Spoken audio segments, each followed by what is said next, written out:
Figure shows a square loop of side 1 meter and resistance 1 ohm.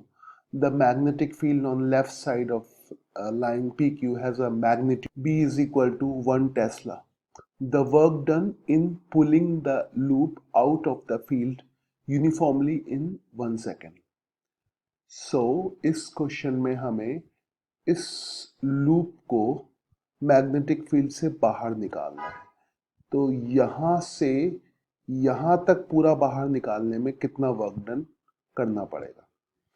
तो work done निकालने के लिए हम फोर्स इनटू डिस्प्लेसमेंट करेंगे, बट फोर्स कौन सा लेंगे वो ऐसे डिसाइड करेंगे कि वर्क डन इन पुलिंग, मतलब फोर्स एक्सटर्नल एजेंट का लेंगे। तो उसके लिए हमें ये देखना पड़ेगा कि इस लूप पर फोर्स किधर लगता है। ऑब्वियसली लूप पर अगर फोर्स निकालना है तो लूप में तभी फोर्स होगा जब कोई करंट होगी। तो पहले करंट के बारे में डिसाइड करते हैं।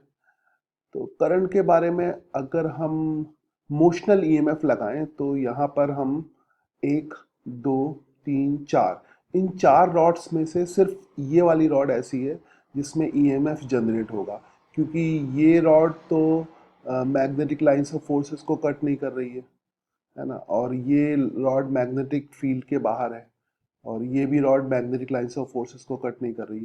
तो सिर्फ यही rod magnetic lines of forces को कट कर रही है। इसका मतलब यही रॉड ऐसी है जो मैग्नेटिक फील्ड के परपेंडिकुलर है, जिसकी वेलोसिटी एल के परपेंडिकुलर है। ओके, तो इसका हमें ईएमएफ निकालना है, और ईएमएफ निकालने के लिए पहले हमें ये डिसाइड करना पड़ेगा कि पॉजिटिव टर्मिनल किधर होगा, नेगेटिव टर्मिनल किधर होगा। इसके लिए राइट हैंड ओपन करो और चारों फिंगर्स को मैग्नेटिक फील्ड की डायरेक्शन में रखो, और क्योंकि लूप फॉरवर्ड डायरेक्शन में मूव कर रहा है, मतलब वेलोसिटी की डायरेक्शन इस तरफ है, ये वेलोसिटी की डायरेक्शन है, मैग्नेटिक फील्ड नीचे की तरफ है। इसका मतलब पॉजिटिव चार्ज ऊपर इकट्ठा होगा, इसका मतलब पॉजिटिव टर्मिनल ऊपर की तरफ हो जाएगा। That means this will B positive terminal and this will B negative terminal. और इसमें फिर करंट फ्लो करेगी, कुछ ऐसे करंट फ्लो करेगी।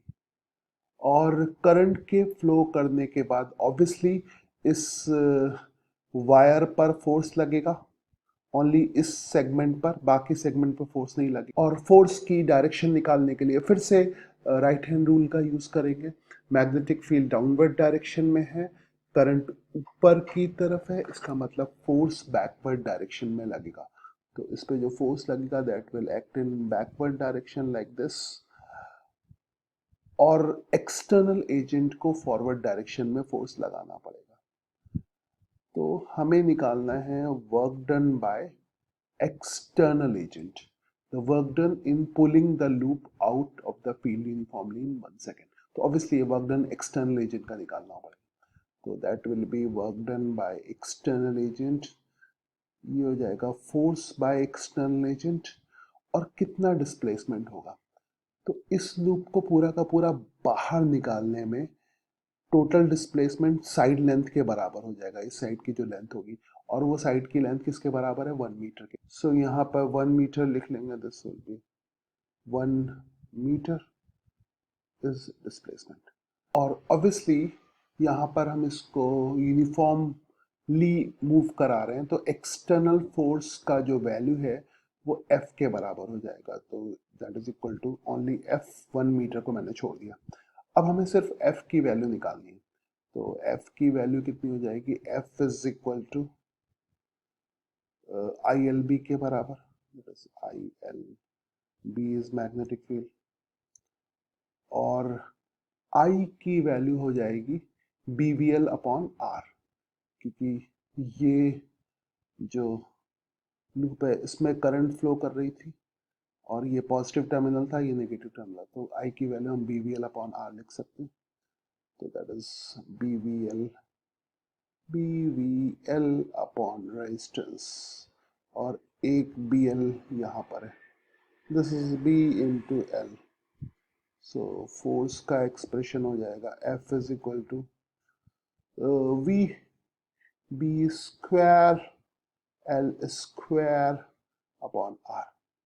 हम सबकी वैल्यू ढूंढ ढूंढ के रखते हैं, यहाँ पे रेजिस्टेंस 1 ओम है, तो इसको 1 ओम डालो, रेजिस्टेंस 1 हो गया। बी की वैल्यू है 1 मीटर की डिस्टेंस 1 सेकेंड में कवर करनी है, यानी 1 मीटर पर सेकेंड, तो वेलोसिटी भी 1 हो गया। एंड देन फिर बी, बी का स्क्वायर मतलब ये 1 टेस्ला का स्क्वायर हो जाएगा, 1 टेस्ला, और लेंथ भी 1 है, सब कुछ 1 ही 1 है, तो इट इज ऑल 1। तो ऑब्वियसली फोर्स की वैल्यू आ जाएगी 1 न्यूटन। तो फोर्स की वैल्यू अगर 1 न्यूटन आ गई तो work done by external agent force की वैल्यू है, और इधर हमने 1 मीटर से मल्टीप्लाई कर दिया। सो यहाँ पर फिर work done by external agent हो जाएगा W, यहीं पे लिख देता हूँ, that is 1 newton and 1 meter, और ये होगा 1 joule. The correct answer will be A, 1 joule.